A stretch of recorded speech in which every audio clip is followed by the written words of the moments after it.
Hi, it's Laura. Welcome.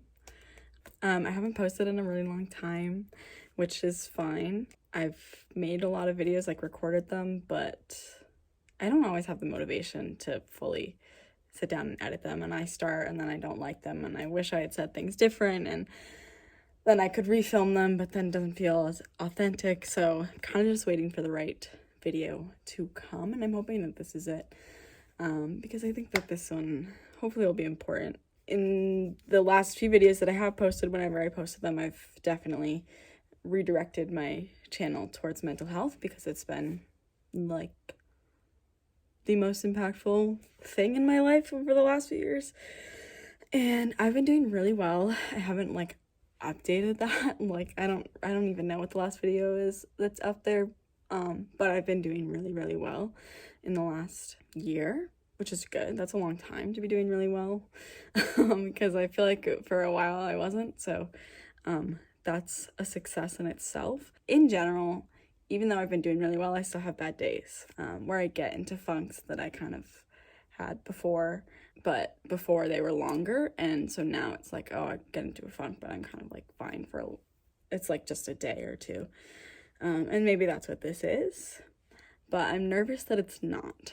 And so I wanted to make a video because I just feel like so many people go through this and it's not talked about enough, and I'm comfortable talking about it, so I feel like I should. I'm in my apartment. I need to cook dinner, and I feel like I'm hoping that that's gonna help me because I've been productive. I haven't not been productive over the last few days. I've been really productive, but hopefully today alone, I haven't been very productive, so if I do this, it'll help me feel like I'm doing something.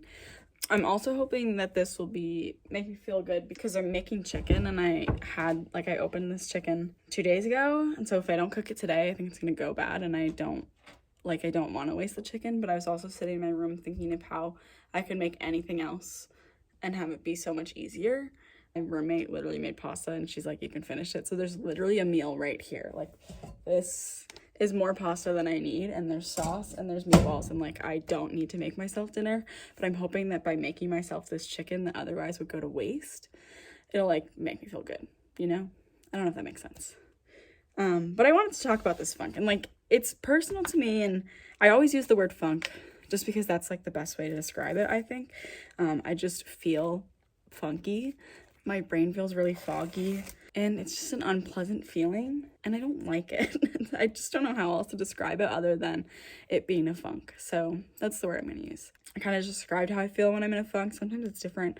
Earlier today when I was noticing that I was in a funk, I really felt like crying. There's a part of me that believes I felt like crying, or when I feel like crying, it's because I just haven't cried in a long time. Because I used to cry a lot, especially when I was feeling sad. I would just cry and cry and cry all the flipping time. Obviously when I was feeling sad, but when I was struggling with my depression, I would just cry a lot. It's just totally normal. And so I think that there's a part of me that thinks, well, I just don't cry enough anymore, and so sometimes my body just needs to let it out. So I felt like crying earlier. I didn't really have any breakdown. At one point I was journaling because journaling is one of my favorite coping mechanisms. And so earlier I started journaling, and I was like, this is how I'm feeling, and these are the reasons why I might be feeling this way, my thoughts on it. I was writing, and there's this one thought that I've been having that I haven't said out loud, that I've thought about. And sometimes I think things and I'm like, oh, am I just thinking this because it's what I think I'm supposed to be thinking, or because it's an easy answer? And I think I was having that thought about this thought, but I wrote it down, and it's not serious. It's just a realization, I guess. And I wrote it down, and I definitely started tearing up, but I didn't cry all the way. So that, I don't know if that's a good thing or not. I can't force myself to cry, so my options are limited. I think the reason I'm feeling this way, there's a few different reasons. I'm a senior in college, and so it's my last semester of school, and I have an idea of what I know what I want to do next after I graduate, but I don't know exactly how it's gonna happen, and that's really intimidating. And I think that I am feeling overwhelmed by that, and overwhelmed by the idea of change, because I really like change when it is like changing the space that I'm in. Like I rearranged my room and I love that. Like I love rearranging my room. I love rearranging the space that I live in. And like I love moving into a new space and getting to decorate it and all that stuff. But I think that change on a scale like that, where I'm like, oh, I don't know where I'm going to be living. I don't know what I'm going to be doing for school. Like all that kind of stuff is really intimidating to me. Probably on like a subconscious level, because I don't have any real emotions towards it that I feel, but like I know myself well enough to know that that's something that would bother me. And then with that being said, like I am planning on going to grad school, and so I'm having a hard time with the decision on where to go to grad school, because I don't really need to go into depth on that, but I'm like trying to decide which one to go to, and that's been really difficult. And then there's a boy too, which is always a little bit of a factor of my mental health, which I hate so much. And I like even wrote in my journal. I wrote in my journal the other day when I was like, I don't know when it was last week at some point. I wrote how I've been happy being single and like being on my own, and I've found like I was at a point once in my life where I thought I was with the person I was gonna be with forever, and so I just like never thought I was ever gonna have to be single again, and then I did, and I had no idea how to be single. And I like figured it out, and I'm happy on my own, and I like being by myself, which is huge. Like I didn't like to be by myself before, and now I kind of would rather be by myself, and that's a huge development. But I have developed a crush, and I haven't had like a serious crush on someone since probably my last boyfriend, and that's like weird, I think, for me. And so I'm like feeling these emotions, but then I can't control how the other person's feeling, and I don't know how the other person's feeling, so that all in all just really stresses me out, as I think it stresses most people out. These are all thoughts that happen in my head, especially they happen anyways, and then I get into a funk either as a result of that, or as a result of something else, or as a result of nothing. And then all of those thoughts about the boy, about the grad school, about life changing, they all feed into the funk, and they fuel the funk. And it sucks, because I'm like sitting in my room. I was supposed to work this afternoon, or I was supposed to go to a training this afternoon. I didn't skip work, but I skipped training. I didn't tell anyone, I just didn't go, which is irresponsible of me. But I was in a really bad state of mind where I was just like, I don't want to do anything. I don't want to get out of bed. I don't want to talk to anyone. And then I did go to like one of the meetings later in the day, and I was there, and I don't really struggle with social anxiety, like being in groups of people or anything, but I was in this group of people, and I was really uncomfortable, and I was really anxious, and that doesn't usually happen to me, and like it was all just very unpleasant. So yeah, just like not a good, like it just, depression can be caused by something, and it could be like something that happened in your life. It could be a nature or a nurture thing, I guess, is kind of what I'm saying a little bit, because it could be caused by something in your life, or it could be caused by your genetics. I really believe that mine's caused by my genetics, because there's like, when my depression started and what was happening in my life, there was nothing to like suggest that it caused me to be depressed. So I definitely believe that the way that my mental health affects me is biological. It's a chemical imbalance. And so when my mom and I talk about it, and this is, I guess, kind of how my doctors have talked to me about it a little bit, it just feels like my levels are off. Something in my brain is unbalanced right now, and it's causing me to feel this way. So I guess like I like making these videos, and I've said this in some of my old videos. It's like just sitting and talking helps me, and like I do, since I've started filming, since the beginning of this video to now, like I do feel better. And I think that I like was just thinking about it, and I noticed that like you could probably tell, because I feel like I can tell that I was feeling one way, and I'm just now a little bit more like happy. So that kind of brings me to the point I wanted to make, is that I think it's important to try and identify the cause if it's something that you can change, or like if the cause is grad school, like it just like reinforces the fact that I need to work on it, like sit down and think about it and do my research and prepare. But I think the more important and the more helpful thing that I can do for myself right now is work on doing things that are going to make me feel better. I want to focus more now that I've kind of like pointed out the things that might be causing it.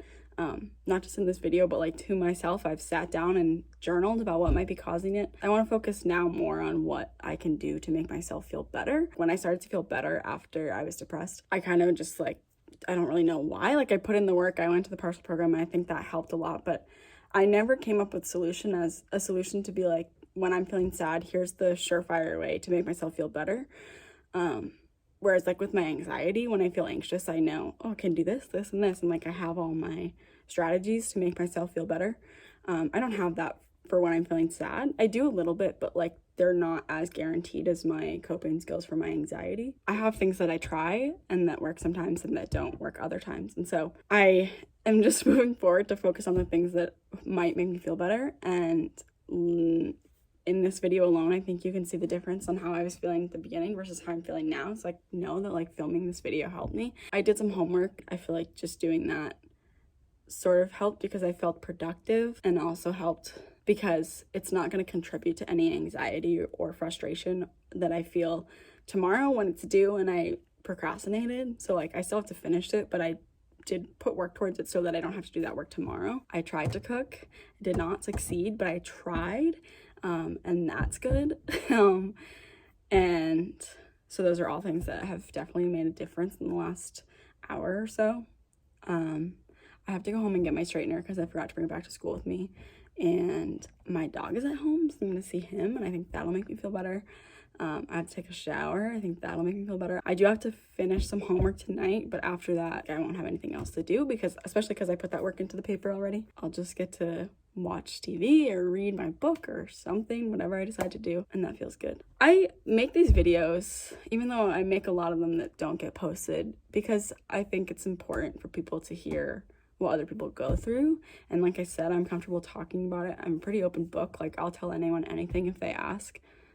I mean, don't go crazy. I don't think that a lot of people are gonna watch this video, so I don't think that I'm gonna get anything crazy. But like if someone I'm friends with asks me something about myself, I'm comfortable telling them. Like I like sharing this because I think not everyone's comfortable talking about their experiences, and that's absolutely fine because people go through a lot of different things and everybody's different. But for those who are comfortable talking about it, I think it's important for them to talk about it to show that you can overcome these things. And being in a funk now versus being in a funk when I was depressed are two very different experiences, because when I was depressed and I was sad, I was just like, I'm never gonna feel better. I'm gonna feel this way for the rest of my life, and how am I supposed to do that? Like I don't want to feel this way for the rest of my life, but I'm never gonna get better. But now that I've gotten better, when I am in funks, it's a little bit easier for me to say to myself, like, you're not gonna be like this forever.